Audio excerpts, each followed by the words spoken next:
안녕하세요. 정창곤입니다. 오늘은 주 52시간 근로제를 둘러싼 구조를 분석을 좀 해보도록 하겠습니다. 긍정적인 면도 있을 수 있고 부정적인 면도 있을 수 있겠죠. 이제 이런 것들이 하나의 구조 안에서 이해관계에 따라서 다른 이야기를 하게 될 겁니다. 이 구조 분석의 계기가 된 것은 이 신문 기사입니다. 주 52시간 부담 때문에 노선 자체가 사라지게 된다는 것이죠. 작년부터 주 52시간이 도입되고 있는데 순차적으로 도입되고 있었죠. 이제 버스 업계에는 올해 7월부터 도입된다고 합니다. 네, 기사 내용을 토대로 해서 제가 구조 분석을 했습니다. 이 구조 분석은 인과 순환 지도라고 얘기하는데 여기에 표현되어 있는 기호, 플러스니 마이너스니 균형이니 강화니 이런 표현들에 대한 소개는 안내되어 있는 다른 링크를 통해서 확인해 주시고요. 네, 제일 먼저 우리 갭을 한번 보도록 하겠습니다. 이 갭은 두 가지 변수가 만들고 있죠. 하나는 목표 수준하고 현실 수준입니다. 목표 수준이 낮으면 낮을수록 현실 수준이 높으면 높을수록 갭은 커지겠죠. 네, 여기서부터 이야기가 시작됩니다. 정부에 의해서 목표 수준이 낮아졌습니다. 따라서 갭은 커졌고 커지면 커질수록 같은 방향으로 고용이 많이 생깁니다. 고용을 많이 하게 되죠. 고용을 많이 하면 총 근로자 수가 많아집니다. 총 근로자 수가 많아지면 반대 방향으로 인당 주 노동 시간의 현실 수준, 실제 노동 시간은 줄어들겠고 줄어들면 줄어들수록 갭은 같은 방향으로 줄어들게 됩니다. 그래서 목표를 달성하게 되는 거죠. 이렇게 한 바퀴 돌아서 보면 다시 현실 수준은 올라가면서 갭은 줄어드는. 그래서 변수의 방향이 인과관계가 힘의 방향이 달라지겠죠. 바꿔지게 됩니다. 그래서 우리는 그것을 균형을 이루는 피드백이라고 얘기하죠. 그래서 첫 번째 균형 피드백을 우린 찾아볼 수가 있습니다. 이번엔 다른 면을 한번 보도록 하겠습니다. 고용을 많이 하면 할수록 고용 창출 효과가 많이 생기고 고용 창출 효과가 높아질수록 거봐라 잘하지 않았느냐 정책의 정당성은 커지게 됩니다. 정책의 정당성이 커지니까 현재 인당 주 노동시간의 목표 수준을 더 낮추려고 하거나 반대 방향으로 최소한 높아지지 않게 하는 방향으로 이 힘이 유지가 될 것이고 그러면서 갭은 더 커지거나 최소한 작아지지 않게 이 힘이 작용하게 될 겁니다. 그래서 한 바퀴 돌면 그 성격이 강화되는 구조를 발견하게 됩니다. 이번엔 또 다른 측면을 또 보도록 하겠습니다. 아, 인당 주 노동 시간의 현실 수준이 낮아진다. 즉, 노동 강도가 줄어든다는 얘기가 되겠죠. 노동 강도가 줄어들면 삶의 질이 높아지고 노동자들의 삶의 질이 높아지면 거봐라 잘하지 않았느냐 정책의 정당성이 더 커지게 되겠습니다. 정책의 정당성이 커지니까 거봐라 잘하지 않았느냐 이렇게 되면서 지금 우리가 보고 있는 이 구조가 계속 유지가 되면서 더욱더 강화가 되는 방향으로 그 힘이 작용하게 됩니다. 그래서 우리는 강화되는 또 다른 피드백 구조를 발견할 수가 있습니다. 이번엔 또 다른 시나리오를 볼까요? 노동 강도가 줄어들었죠. 노동 강도가 줄어드니까 서비스 질이 높아지는 방향으로 이 힘이 작용하게 될 겁니다. 그래서 점점 이런 일들이 반복하게 되면 서비스 질이 좋아지고 서비스 질이 좋아지니까 정부의 정책 덕분이다라는 국민들의 지지와 성원을 받게 되겠죠. 그래서 정책의 정당성은 강화되고 그래서 이러한 구조는 계속 유지가 되면서 계속 강화가 되는 그런 힘을 받게 될 겁니다. 그래서 또 다른 강화되는 시나리오, 피드백 구조를 우린 발견할 수가 있습니다. 하지만 부정적인 면도 같이 존재합니다. 앞에서 살펴본 바와 같이 총 근로자 수가 많아지니까 인건비 총액이 많아졌고 인건비 총액이 커지니까 기업의 수익성이 낮아집니다. 안 좋아졌죠. 안 좋아지니까 이 기사에 의하면 사업 규모를 같은 방향으로 줄어들게 됩니다. 줄입니다. 그러니까 노선수를 줄인 거죠. 노선수를 줄이니까 네, 인당 주 노동 시간의 현실 수준도 줄어듭니다. 거 봐라. 그럼 갭을 메꾸면 되는 거 아니냐? 그래서 갭이 메꿔지게 되겠고, 갭이 메꿔지니까 같은 방향으로 네, 고용을 덜 할 수 있겠죠. 그래서 이런 식으로 또 다른 피드백이 만들어지는데, 이 피드백은 정부가 의도한 방향을 뒷다리 잡는, 정부가 의도한 방향의 반대 방향의 힘이 작용하게 되는 것이죠. 이걸 의도하지는 않았을 겁니다. 그러면서 자연스럽게 기업의 수익성은 떨어졌기 때문에 정책 정당성은 같은 방향으로 떨어질 겁니다. 즉, 정책 때문에 기업이 못 살겠다 이렇게 되는 거죠. 정책 정당성이 떨어지면 반대 방향으로 목표 수준을 높이거나, 즉 노동 시간을 더 길게 하거나 최소한 더 낮아지지 않게끔 하는 힘이 작용하게 되겠죠. 이런 식으로 또 다른 피드백이 만들어지게 됩니다. 그래서 앞에 봤던 균형 2에 더해서 균형 3의 피드백 구조를 만들게 됩니다. 근데 또 여기서 끝나지가 않죠. 기업의 수익성이 줄어들어서 노선수를 줄였다고 아까 말씀드렸는데, 노선수를 줄어드니 이 기사에서 이런 얘기가 나오죠. 서비스 질이 떨어지게 됩니다. 가뜩이나 출퇴근 시간이 힘든데 노선수가 줄어들면 우리는 어쩌라고, 이렇게 되는 거죠. 대국민 서비스 질이 떨어집니다. 그래서 국민들의 입장에서는 서비스 질이 떨어지니까 거 봐라, 정책 때문에 이런 일이 벌어지지 않느냐고 하는 원성을 보이게 되죠. 그래서 정부 입장에서는 이런 원성을 샀기 때문에 정책 정당성이 떨어지게 되죠. 떨어지니까 목표 수준을 더 낮추게는 못하는 반대 방향의 힘이 작용해서 목표 수준을 더 높이거나 최소한 낮아지지 않게끔 하는 힘이 작용되면서 또 다른 피드백이 만들어지게 되는 것이죠. 지금부터는 전략을 얘기해 보도록 하겠습니다. So what 이거죠. 그러니까 구조를 제가 보여드렸습니다. 그런데 이 구조는 죄가 없습니다. 보는 관점에 따라서 굉장히 달리 해석될 수가 있거든요. 따라서 지금부터는 제가 이 전략을 정부의 입장에서, 그리고 기업의 입장에서, 노동자의 입장에서 각기 다른 전략을 한번 아이디어 차원에서 말씀드려 보겠습니다.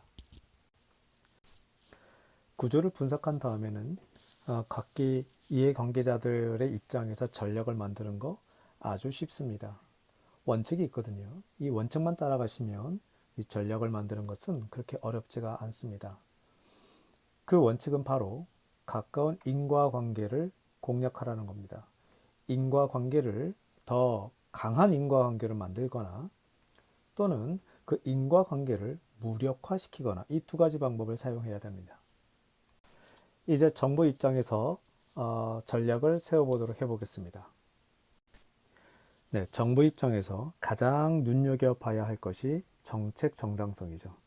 이 정책 정당성이 훼손되지 않게끔 해야 되고, 또 다른 방법으로는 이 정책 정당성이 점점 강화가 되도록, 즉 국민의 지지와 성원을 받도록 그 방향을, 이렇게 전략을 만들어야 되겠죠.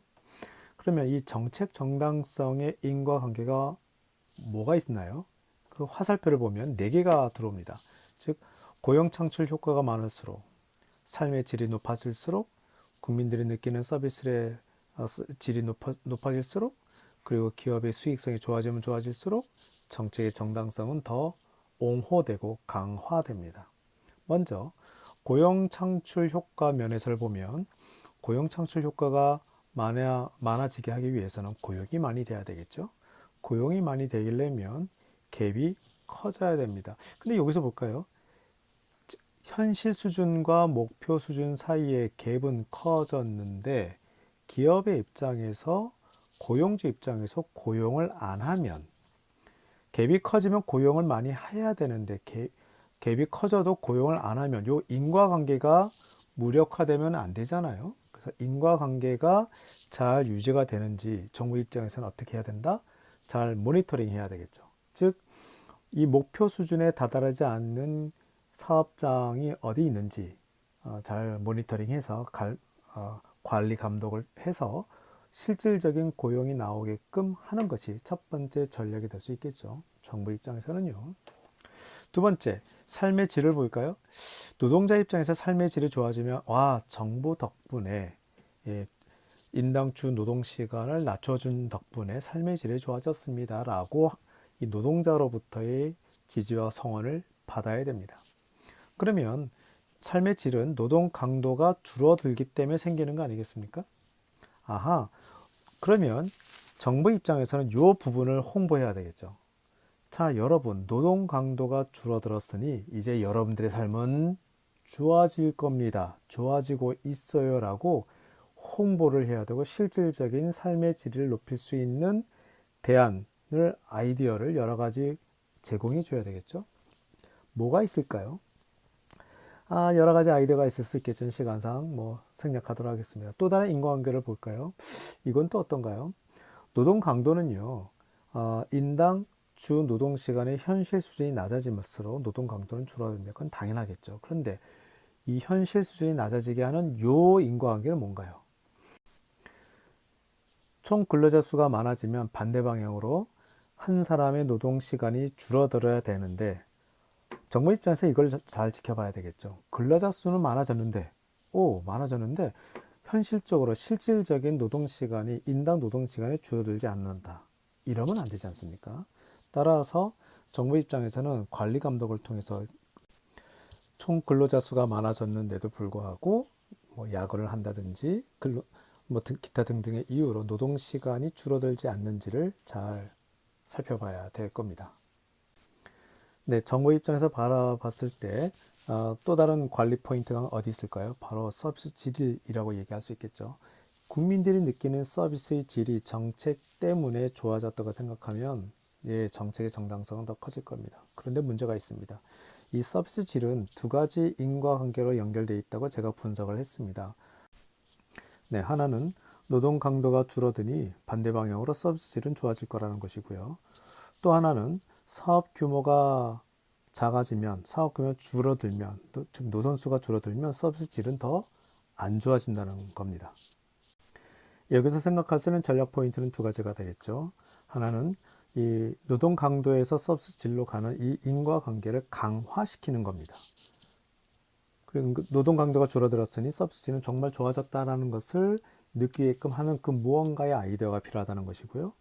또 하나는 노선수가 줄어들어도 서비스 질이 같은 방향으로 줄어들지 않게끔 하는 그 어떤 아이디어가 필요하다는 겁니다.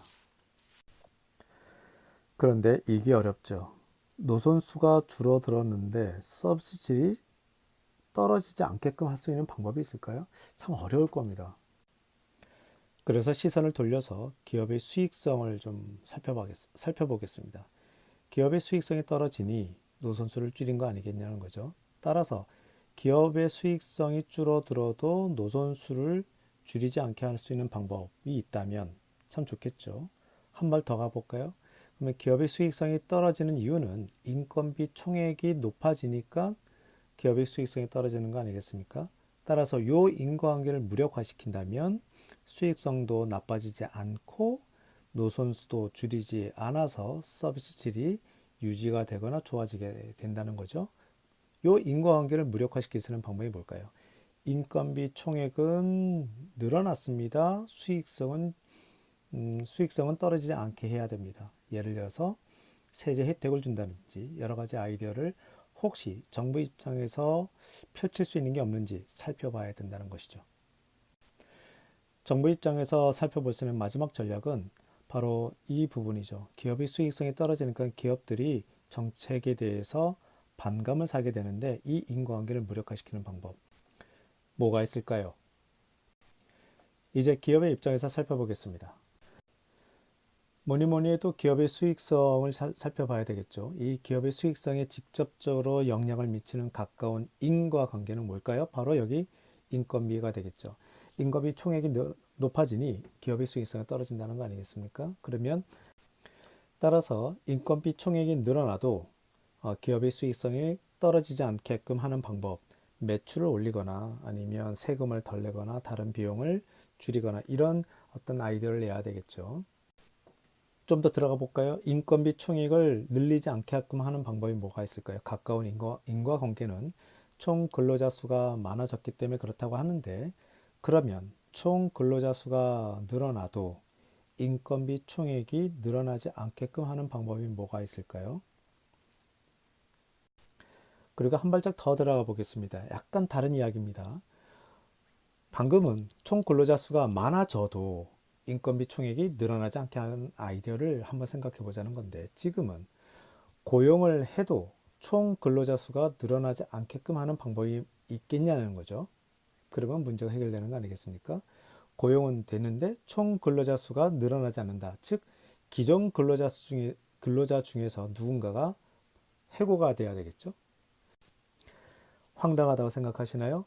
아닙니다. 생각에 생각을 계속 이어서 문제될 수 있는 여러 가지 요인들을 한 번 더 생각해 보셔야 됩니다. 누군가에게는 이 문제가 기회로 생각할 수 있기 때문에 그렇습니다. 네, 이번에는 노동자 입장을 생각해 보겠습니다. 아쉽게도 이 이슈에 관해서는 노동자 입장에서 할 얘기가 그렇게 많지가 않네요. 볼까요? 일단 노동자 입장에서 눈여겨봐야 될 것이 노동 강도와 삶의 질 아니겠습니까? 흥미로운 것은 이 구조에 따르면 노동자는 기업의 수익성에 크게 관심을 갖지 않게 됩니다. 왜냐하면 기업의 수익성이 떨어지면 사업의 규모를 줄이고, 즉 노선수를 줄여서 이래저래 노동자 입장에서는 노동시간이 줄어든다는 거죠. 따라서 노동자 입장에서는 정부 정책의 정당성이 더 강화될 수 있도록 또는 훼손되지 않도록 박수 쳐주는 것이 가장 중요합니다. 근데 여기서 재밌습니다. 정부 정책의 정당성을 키우기 위해서 노동자가 노력할 수 있는 여지가 어디 있냐면 바로 이쪽 서비스 질을 높이는 겁니다. 노동자 입장에서 노동시간이 줄어든 만큼 서비스 질을 높인다면 일거양득의 효과를 얻을 수가 있습니다. 하나는 서비스 질이 좋아지기 때문에 대국민 입장에서는, 그러니까 국민 입장에서는 정부의 정책이 좋다고 여기게 될 것이고요. 또 다른 방향은 서비스 질이 좋아져서 매출이 올라서 기업의 수익성이 좋아진다는 것입니다. 기업의 수익성이 좋아지면 노동 강도가 더 높아진다? 그거 아니거든요. 이 구조에 따르면 기업의 수익성이 좋아지나 나빠지나 이래저래 노동 강도는 높아지지 않습니다. 그러면 왜 노동자 입장에서는 서비스 질을 높여서 매출을 올리는 데에 기여를 해야 되나? 그 이유는 기업의 수익성이 좋아지면 바로 기업의 수익성하고 관련되어 있는 정책 정당성, 이 인과관계가 좋은 방향으로 강화되기 때문입니다. 네, 지금까지 주 52시간 근로제도 파급 효과에 관한 구조 분석을 했습니다. 숲과 나무를 보는 훈련을 같이 했죠. 숲을 본다는 관점은 크게 빙글빙글 도는 그런 피드백을 여러 개를 살펴본 것이고요. 나무를 본다는 것은 전력을 도출하기 위해서 가까운 인과관계를 살펴봤지 않습니까? 바로 그런 것을 우리는 나무를 본다. 즉 숲과 나무를 같이 본다 라고 우리는 얘기할 수가 있을 것 같습니다. 이렇게 구조 관점에서 숲을 보고 구조 관점에서 나무를 보는 이런 훈련을, 이러한 사고 체계를 시스템 사고라고 얘기합니다. 지금까지 살펴본 것처럼 시스템 사고는 시스템에 대한 사고입니다. 그런데 이 시스템은 어느 누구도 제대로 완벽하게 100% 이해할 수가 없습니다. 그래서 시스템 사고는 열린 사고라고 얘기할 수 있습니다. 제가 분석한 것 역시 완벽한 분석이 아닐 수가 있습니다. 저는 이 분석이 많은 분들이 또 다른 대화, 또 다른 논리의 전개를 도와드리는 데 기여했으면 좋겠습니다. 마음에 드셨다면 좋아요를 클릭해 주시고 유튜브 채널을 구독해 주시길 바랍니다. 저는 여러분과 소통하고 싶습니다. 저는 여러분의 글을 모두 다 읽고 있습니다. 댓글이나 이 밑에 있는 인터넷 주소 또는 QR코드를 통해서 글을 좀 남겨주시면 대단히 고맙겠습니다. 감사합니다. 다음에 또 찾아뵙도록 하겠습니다.